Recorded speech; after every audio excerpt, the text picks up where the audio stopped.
کہ طواف کے بعد فارغ ہوں تو وہاں جا کر کے ہم 2 رکعت نماز پڑھ لیں, ہم یہ محسوس کریں کہ ہم خانہ کعبہ کے اندر آ گئے.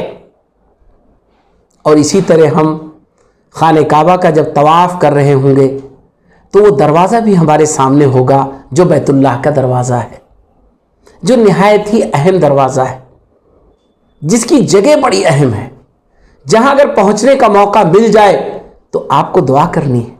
حجر اسود بھی اسی خانہ کعبہ میں ہے جہاں سے طواف آپ کو شروع کرنا ہے.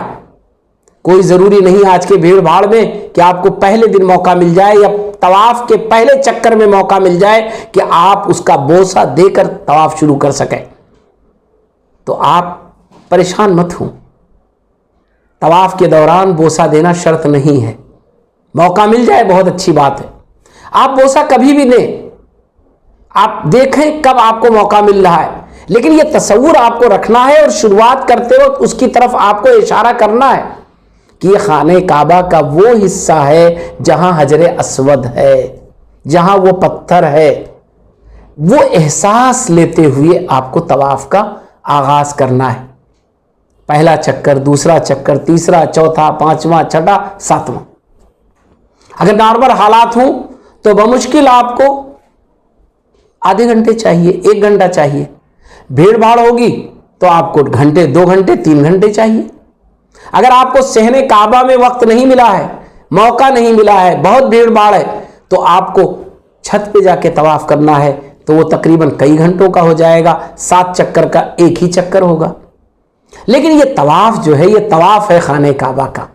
اس وقت جو آپ کا احساس ہونا چاہیے, آپ اس میں اپنے اللہ سے, اپنے رب سے جو بھی چاہیں دعائیں کریں, جو بھی قرآن یاد ہو آپ پڑھیں. اسی لیے نبی کریم صلی اللہ علیہ وسلم نے متعین طور پر کوئی دعا نہیں پڑھی ہے, بس صرف یہ آتا ہے کہ نبی کریم صلی اللہ علیہ وسلم رکن یمانی اور حجر اسود کے درمیان جب ہوتے تھے تو آپ ربنا آتنا پڑھ لیا کرتے تھے. نبی کریم صلی اللہ علیہ وسلم کبھی کبھی رکن یمانی کا بھی استلام کر لیا کرتے تھے. استلام اس معنوں میں کہ اس سے ہاتھ مس کرتے تھے. اگر موقع نہیں ہے تو آپ ایسا مت کریں. خانہ کعبہ کے جتنا قریب جا سکیں آپ جائیں, لیکن یہ یاد رکھیں کہ حضرت عمر فاروق رضی اللہ تعالیٰ عنہ نے یہ بات کہی تھی کہ دیکھیے اے کعبہ, مجھے پتا ہے کہ تو ایک پتھر کا بنا ہوا گھر ہے, میرے لیے اہم اس لیے ہے کہ رسول اللہ صلی اللہ علیہ وسلم نے تیرا طواف کیا ہے, اس لیے ہم بھی طواف کریں گے, ہم بھی حجر اسود کو بوسہ دیں گے. یہ ہے خانہ کعبہ, یہ ہے طواف. اسی مطاف میں ایک جگہ بڑی اہم ہے, اور وہ اس لیے اہم ہے کیونکہ اس جگہ وہ مقام ابراہیم ہے. ایک سمبولک چیز وہاں رکھی ہوئی ہے, ایک شیشے کا بنا ہوا ہے ایسا حصہ کہ جہاں آپ دیکھیں گے کہ اندر ایک پتھر رکھا ہوا ہے, اور وہ پتھر وہ تاریخی پتھر ہے, ہسٹوریکل پتھر ہے, جہاں ابراہیم علیہ السلام نے جس پتھر کو استعمال کیا تھا اس خانہ کعبہ کی تعمیر کے لیے, ان کے پاؤں مبارک کے نشانات بھی اس پر ہیں. لیکن اصل جو مقام ابراہیم کی پوزیشن ہے وہ یہ ہے کہ قرآن مجید میں کہا گیا کہ وہ جو مقام ابراہیم ہے اس کو اپنے نماز کی جگہ بنا لو. اس لیے طواف سے آپ جب فارغ ہوں گے تو 2 عمل ایسا ہے جو رسول اللہ صلی اللہ علیہ وسلم نے کیا ہے. 2 رکعتیں آپ کو مقام ابراہیم پر پڑھنا ہے. اگر نہیں گنجائش ہے تو آگے پیچھے ہو کر پڑھ لیں.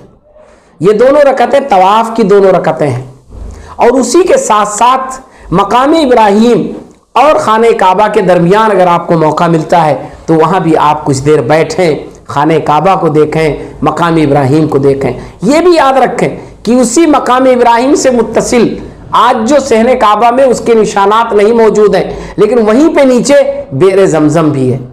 اب تو اس کے جانے کے راستے دور سے بنا دیے گئے ہیں, کبھی آپ وہاں جائیں اور دیکھیں, اس کا موقع آپ کو ملے گا.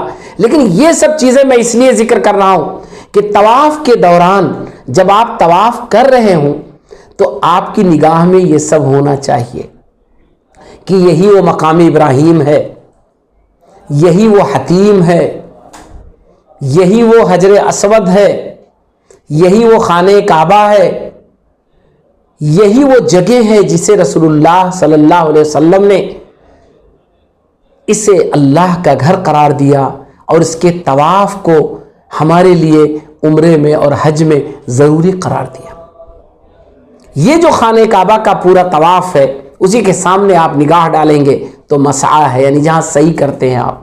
صفا مروہ کی 2 پہاڑیاں ہیں، آپ تصور کریں طواف کرتے ہوئے کہ یہی وہ جگہ ہے جہاں حاجرہ علیہ السلام اپنے بیٹے کے پانی کے لیے اور اس کی حفاظت کے لیے، یہ تصور کرتے ہوئے کہ پانی کی تلاش بھی کرے اور بچے کو دیکھتی بھی رہے، کبھی ادھر آتی تھی کبھی ادھر دوڑتی تھی، آتی اور جاتی تھی، یہی وہ جگہ ہے۔ نبی کریم صلی اللہ علیہ وسلم اسی مطاف میں بیٹھ کر اللہ کی بات کرتے تھے، اللہ کی طرف دعوت دیتے تھے، اور یہی وہ جگہ ہے جہاں نبی کریم صلی اللہ علیہ وسلم پر غم کے پہاڑ توڑے گئے۔ آپ اگر سجدے میں گئے تو اونٹ کی اوجھڑی لا کر ڈال دی گئی تاکہ آپ سجدے سے سر نہ اٹھا سکیں۔ یہی وہ خانہ کعبہ کا وہ مطاف ہے جہاں صحابہ کرام کو ستایا گیا، مارا گیا۔ یہ وہ جگہ ہے جہاں سے اسلام کی اتنی تاریخی چیزیں وابستہ ہیں۔ آپ صرف طواف نہیں کر رہے، آپ اللہ تبارک تعالیٰ کے گھر کے چاروں طرف جس ایک سینٹر کے طور پر اس کو 7 چکر لگا رہے ہیں، آپ کا دل اس سے بالکل جڑ جائے، آپ کے جذبات اس سے ہم آہنگ ہو جائے، آپ کو محسوس ہو کہ ان 7 چکروں میں ہم اللہ کو راضی کر لیں گے، ہم اپنے اس طواف کو مقبول بنا لیں گے، اپنے اس حج کو حج مبرور بنا لیں گے، اپنی اس دعا کو ہم اللہ کے ہاں قبولیت کا شرف والا بنا دیں گے۔ یہ آپ کا جذبہ ہونا چاہیے۔ پھر دیکھیں آپ کبھی خاموشی کے ساتھ دھیرے دھیرے اگر طواف کر سکیں، غور کرتے ہوئے اللہ کی نعمتوں پر جو آپ پر اللہ نے کیا، آپ کو وہاں تک پہنچایا اللہ نے۔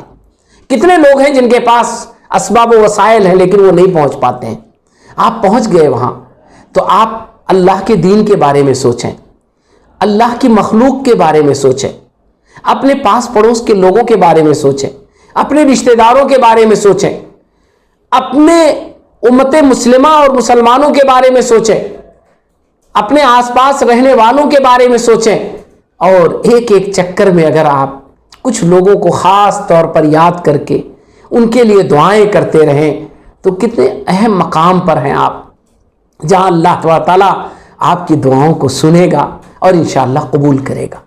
تو طواف یہ آپ کے لیے صرف ایک عبادت نہیں ہے، ایک ایسی عبادت ہے جس میں آپ بہت ساری عبادتوں کو کر سکتے ہیں، ایک ایسی روح پرور عبادت ہے کہ جس کے ذریعے آپ اپنے روح کو، اپنے جسم کو پاکیزہ بنا سکتے ہیں، ایک ایسا عمل ہے جس کو بڑے سکون سے کریے۔ طواف میں بھیڑ ہوتی ہے، کچھ لوگ چاہتے ہیں ہم تھوڑا دھکا دے کر تیزی سے نکل جائیں، دائیں بائیں کٹ کے تھوڑا لوگوں سے آگے بڑھ جائیں، قطعی یہ کوشش مت کریے، آپ سکون سے چلیے، آپ سے کسی کو تکلیف نہیں پہنچنی چاہیے، آپ دھیرے دھیرے چلیں، بھیڑ ہے تو خاموشی سے چلیں، اپنے رب کو یاد کریں، کبھی خانہ کعبہ کو دیکھیں، کبھی اپنے اوپر غور کریں، کبھی اللہ کی نعمتوں کو یاد کریں، اور کبھی اللہ نے اگر آپ کے ساتھ کچھ آزمائشیں رکھی ہیں تو اللہ سے نجات کی دعائیں کر لیں، اللہ سے امید باندھ لیں، اللہ سے اپنے یقین کو مضبوط کر لیں۔ یہ ایمان کو مضبوط کرنے کا بہترین موقع ہے۔ 7 چکروں میں اگر آپ اپنے ایمان کو تازہ کرنا چاہتے ہیں، مضبوط کرنا چاہتے ہیں، تو طواف میں آپ کو یہ دولت مل سکتی ہے۔ شرط یہ ہے کہ طواف آپ بہت ہی پاکیزہ دل ہو کر کریں۔ اسی لیے طواف کے لیے شرط ہے کہ آپ وضو کریں، پاک ہوں، اپنا جسم پاک کریں، اور پھر طواف کرنے کے بعد پھر آپ 2 رکعتیں نماز پڑھیں۔ اور نبی کریم صلی اللہ علیہ وسلم کا عمرے اور حج میں یہ عمل آتا ہے، لیکن بظاہر یہ طواف کے بعد عمل ہے کہ جب آپ طواف سے فارغ ہوتے، 2 رکعتیں پڑھتے، تو آپ پیٹ بھر زمزم پیتے اور کھڑے ہو کر پیتے۔ یہ نبی کریم صلی اللہ علیہ وسلم کا ایک عمل ہے، ایک ایسا عمل جس کو آپ بھی اپنائیں گے تو انشاءاللہ فائدہ ہوگا۔ تمام حجاج کرام جو رخت سفر باندھ چکے ہیں، جو جا رہے ہیں اور جانے والے ہیں، اللہ تبارک تعالیٰ انہیں زیادہ سے زیادہ مطاف میں جانے کی توفیق عطا فرمائے، طواف کرنے کی توفیق عطا فرمائے، اور طواف سے اپنی زندگی کو بدلنے کی توفیق عطا فرمائے۔